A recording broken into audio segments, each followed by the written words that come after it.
संभल की करेंगे, जहां कण-कण का निरीक्षण होने जा रहा है।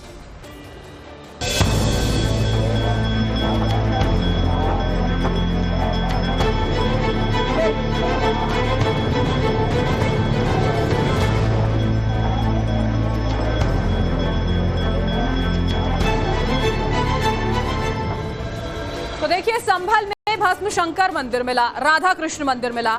जिला प्रशासन की टीम ने कुएं और मंदिर की कार्बन डेटिंग को लेकर 2 दिन पहले ही खत भी लिखा था। और अब उसी से जुड़ी बड़ी खबर आपको बता दें, संभल के शिव मंदिर का एएसआई इंस्पेक्शन होगा। कुएं के साथ कई ऐसे स्मारक हैं जिनका निरीक्षण किया जाएगा। एएसआई के 4 सदस्यों की टीम जो है वो जांच करेगी। बता दें, पहले इंस्पेक्शन आज सुबह 10 बजे ही होने वाला था, लेकिन अब ये कल किया जाएगा। संभल के भस्म शंकर मंदिर से कई देवी देवताओं की मूर्तियां मिली हैं, उनको सुरक्षित रख लिया गया है, उनकी भी जांच की जाएगी। ये बड़ी खबर इस वक्त की आपको बता रहे हैं। एएसआई की 4 सदस्यों की टीम जो निरीक्षण करेगी, इंस्पेक्शन यहां पर किया जाएगा। संभल के शिव मंदिर का कुआं जो वहां पर मिला और उसी के साथ में कई ऐसे स्मारक जिनका निरीक्षण होगा। एएसआई की इस 4 सदस्यीय टीम की ओर से तस्वीरें जो आप देख पा रहे हैं उसी दौरान की है, जब खुदाई के बाद कुआं मिलता है, जब कपाट खोले जाते हैं तो मंदिर वहां पर मिलता है। और इसी बीच में देखिए, ये 6 तस्वीरें आपको दिखा रहे हैं। लगातार पूजा पाठ मंदिर में किया जा रहा है, श्रद्धालुओं की भीड़ उमड़ी हुई है। अतिक्रमण जो किया गया था उस पर लगातार एक्शन की खबरें आ रही हैं। कार्बन डेटिंग की तैयारी जो है वो इसी बीच में आपको बता दे कर ली गई है। एएसआई इंस्पेक्शन करने वाली, और इसके लिए सुरक्षा के भी कड़े बंदोबस्त किए गए हैं ताकि किसी तरह की कोई समस्या ना खड़ी हो।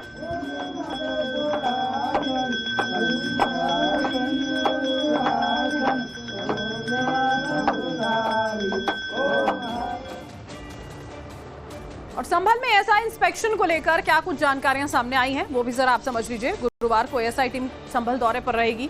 आज की जगह कल संभल पहुंचने वाली है टीम। अधिकारी के जो एक रिश्तेदार हैं उनकी जान चलेगी, तो इसी वजह से ये दौरा टला है। भस्म शंकर शिव मंदिर और कुएं का इंस्पेक्शन किया जाएगा, जिससे ये पता लगेगा कि मंदिर और कुआं पुराना कितना है।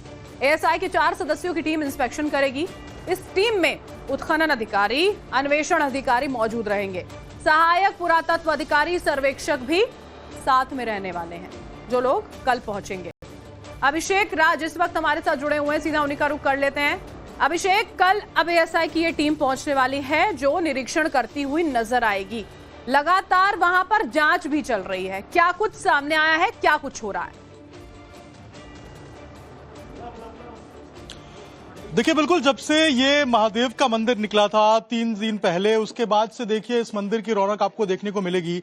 लगातार हर दिन सुबह जो पूजा अर्चना है वो हो रही है। पंडित जी खुद वहां पर विराजमान है और अंदर जो महादेव का शिवलिंग है, जो हनुमान जी की मूर्ति है, वो स्थापित की गई है और लगातार जो पूजा है वो की जा रही है। इस मूर्ति के निकलने के बाद और इस मंदिर के निकलने के बाद जो जिला प्रशासन है संभल का, उसने एएसआई सर्वे का जो लेटर है वो एएसआई को लिखा था और उसके बाद जो खुदाई है वो भी शुरू कर दी थी। लेकिन 2 दिनों पहले जब इस कुएं की खुदाई हो रही थी, उसी वक्त यहां अंदर से जो 3 मूर्तियां बरामद हुई थी, उसके बाद इसको प्रोटेक्ट कर दिया गया है, इसको जो है वो ढक के रख दिया गया है। अब प्लान ये था एएसआई की तरफ से कि आज वो यहां पर पहुंचने वाले थे और यहां पर वो सर्वे करने वाले थे, लेकिन कुछ अपरिहार्य कारणों से जो एएसआई की टीम है वो आज यहां पर नहीं आएगी। एएसआई की टीम अब कल आएगी यहां पर, और जो हमारे सूत्र बता रहे हैं कि कल यहां पर जो सर्वे का काम है वो शुरू होगा और उसके बाद जो प्रशासन है उसको वो अपनी रिपोर्ट सौंपेंगे।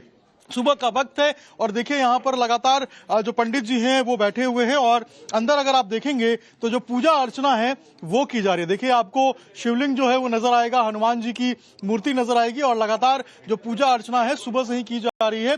भक्त आ रहे हैं, पूजा कर रहे हैं, अर्चना कर रहे हैं। पंडित जी, आज सुबह आरती हुई है, पूजा हुई है, क्या माहौल रहा है? देखिएगा, सुबह प्रातः 4 बजे से यहाँ भगवान की पूजा, आराधना, आरती संपन्न हुई और श्रद्धालु बहुत बहुत दूर से आ रहे हैं और पूजा पाठ उत्तम चल रही है। भगवान नारायण की कृपा है, हमारे कल्की धाम श्री कल्की जी की कृपा है, उत्तम चल रहा है सब आप लोगों के सहयोग से। तो देखिए, यहाँ पर पंडित जी बता रहे हैं कि बहुत अच्छे से जो पूरा यहाँ पर पूजा पाठ है वो किया जा रहा है। भक्त सुबह 4 बजे से आ रहे हैं। और सामने अगर आप देखेंगे तो ये जो बिल्डिंग है, इस बिल्डिंग की इमारत का भी आगे का जो हिस्सा है, वो जो अतिक्रमण किया गया था उसको भी जो तोड़ने का काम है वो कल शुरू हुआ था। और देखिए ऊपर की जो रेलिंग है वो भी यहाँ पर जो 2 इंच निकली हुई थी उसको तोड़ा गया है। हमने देखी अभिषेक, यहाँ पर जो अतिक्रमण की स्थिति थी, जैसे लोगों को पता चला है कोई कार्रवाई की जाए उससे पहले खुद ही लोग भी उस अतिक्रमण को हटाते हुए नजर आ रहे थे। आप बने रहिएगा हमारे साथ में, मैं आपका आगे भी यहाँ पर रुख करूंगी। इसी बीच में देखिए संभल में जिस तरह से पुराने मंदिरों की खोज हो रही है, उससे सबके मन में एक ही सवाल है कि आखिर संभल में और कितने मंदिर हैं। दरअसल संभल में 4 दिनों के अंदर 2 मंदिर जो हैं वो मिल चुके हैं। 14 दिसंबर को भस्म शंकर मंदिर मिला था। भस्म शंकर मंदिर जामा मस्जिद से लगभग 1.5 किलोमीटर की दूरी पर है। मंदिर के सामने कुएं की खुदाई की जाती है। खुदाई के दौरान वहां पर कई प्रतिमाएं मिलती हैं देवी देवताओं की। इलाके में 19 कुएं मौजूद होने का दावा किया जा रहा है। जो दूसरा मंदिर है वो 17 दिसंबर को यानी कि कल मिला था। सराय 3 में राधा कृष्ण का ये मंदिर मिलता है और इन दोनों ही मंदिरों के बीच की दूरी की बात करते हैं तो वो 2 किलोमीटर है। तो 4 दिनों में 2 मंदिर, दोनों जो इलाके हैं वहां पर वो मुस्लिम बहुल इलाके हैं। कार्तिकेश्वर मंदिर जो है देखिए 14 दिसंबर को जामा मस्जिद से 1.5 किलोमीटर की दूरी पर जो मौजूद है वो मिलता है। खगूसराय में ये मिला था। दूसरा जो मंदिर है हयात नगर के सराय 3 में मिला। इनकी दूरी 2 किलोमीटर की। और देखिए प्रशासन को बिना नाम के पत्र में मंदिर बंद होने की जानकारी दरअसल दी गई थी। पुलिस और राजस्व की टीम ने मौके पर पहुंचकर स्थानीय लोगों से बातचीत की। लोगों ने बताया कि मंदिर बहुत पहले से बंद पड़ा था और पहले यहाँ पर 30 से 40 हिंदू परिवार रहते थे जो 1978 के दंगों के बाद पलायन कर गए थे। 4 दिन पहले मिले कार्तिकेश्वर मंदिर के पास मस्जिद के पास कुआं भी मिला। स्थानीय लोगों ने बताया कि नगर पालिका ने कुएं को बंद करा दिया था और मंगलवार को प्रशासन की टीम ने बंद कुएं को खुदवाना शुरू किया था।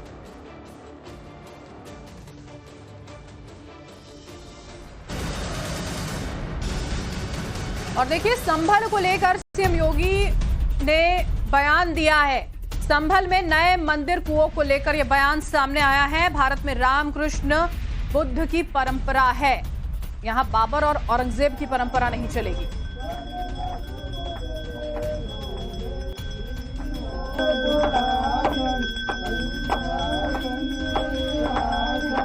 सारी चीजें मिल रही हैं। आखिर आपकी बात को हम मानते हैं कि मंदिर को आपने छेड़ा नहीं, आपने बड़ी कृपा कर दी। लेकिन ये जो 22 कुएं और उन कुओं में जो मूर्तियां मिल रही हैं, ये कुएं किसने पाट दिए? ये नोटिस पे क्यों परेशानी हो रही है? अब आपको तय करना है कि आक्रांताओं को अपना आदर्श मानते हैं या राम कृष्ण और बुद्ध की परंपरा को अपना आदर्श मानते हैं। भारत के अंदर राम कृष्ण और बुद्ध की ही परंपरा रहेगी, बाबर और औरंगजेब की परंपरा नहीं रहेगी। और मुख्यमंत्री योगी आदित्यनाथ ने संभल में जिन कुओं को बंद किए जाने की बात कही उसका जिक्र संभल के ऐतिहासिक नक्शे में भी है। ये नक्शा करीब 1000 साल पुराना बताया जाता है और इस नक्शे में श्री हरिहर मंदिर के पास कुएं दिखाए गए। इनमें से कुछ कुओं के नाम भी दिए गए हैं जो इसमें नजर आते हैं। पराशर कूप है, एक धरणी कूप है जिसका जिक्र किया गया है, विष्णु कूप, कृष्ण कूप, विमल कूप, वली कूप, यज्ञ कूप, यमदरित कूप, शीतक कूप, वायु कूप इनमें प्रमुख हैं जिनके नाम जो हैं उसमें दर्ज हैं। आप समझिए जरा। और संभल के मंदिर का फैक्ट चेक भी करते हैं, क्या कितना सही है क्या गलत है, आपको ये भी बता देते हैं क्योंकि कई सारे सवाल जो हैं वो आपके जहन में यहाँ पर आ रहे होंगे, ये भी आपके सामने हम रखेंगे। अभिषेक हमारे साथ लगातार बने हुए हैं, उनका रुख कर लेते हैं। अभिषेक, अगर अभी मौजूदा वक्त की बात करते हैं, जो इतिहास है उसमें भी कई सारे नाम इन कुओं के दर्ज बताए जाते हैं। वहां के जो स्थानीय लोग हैं वो भी बताते हैं कि किस तरह से सारी चीजों को दबाने की छुपाने की कोशिश की गई और इसी वजह से क्या दूसरा पक्ष परेशान नजर आता है कि सच सामने आ जाएगा, आखिर क्यों?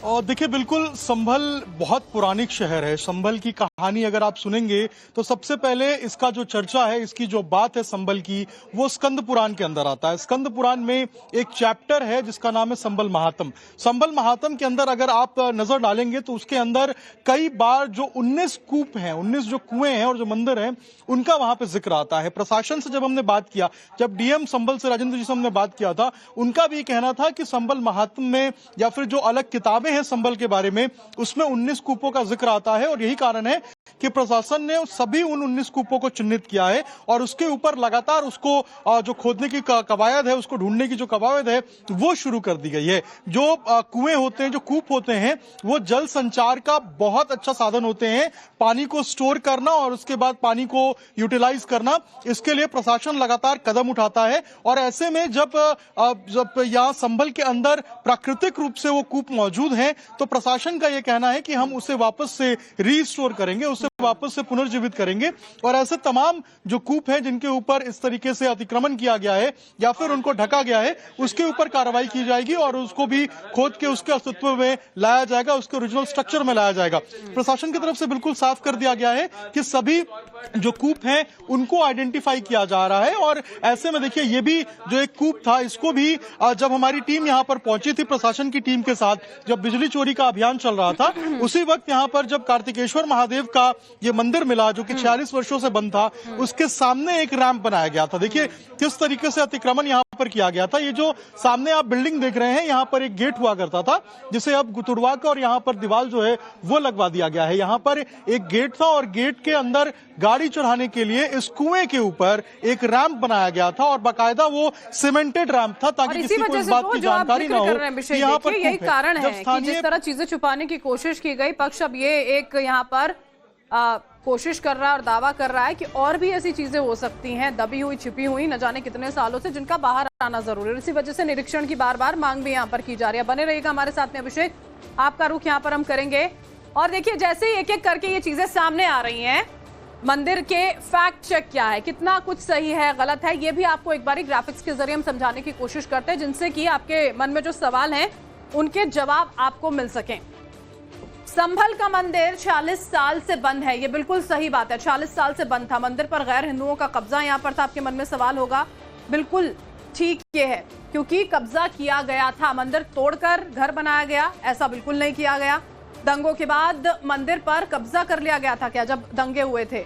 मंदिर के पास एक कुआं भी मिला, ये दोनों बातें, ये दोनों फैक्ट एकदम सही है। मंदिर में हनुमान जी की द्रोणागिरी पर्वत वाली मूर्ति क्या मौजूद है, ये बात बिल्कुल ठीक है। मंदिर वाली जगह पर मस्जिद बनाई गई, ये दावा गलत है, ये फैक्ट बिल्कुल गलत है। आपके जहन में अगर ये सवाल है, मंदिर के कुएं में प्राचीन काल की मूर्तियां क्या यहाँ पर मिली हैं, ये बात भी बिल्कुल सही है। कुएं में शिव पार्वती की भी मूर्तियां मिली हैं, कुएं में गणेश जी की भी मूर्ति वहां पर मिली है, बिल्कुल। तो ये वो सारी बातें जो आपके जहन में सवाल के तौर पर रही होंगी, उसका एक तरह से जवाब जो है वो हमने सामने रखा है।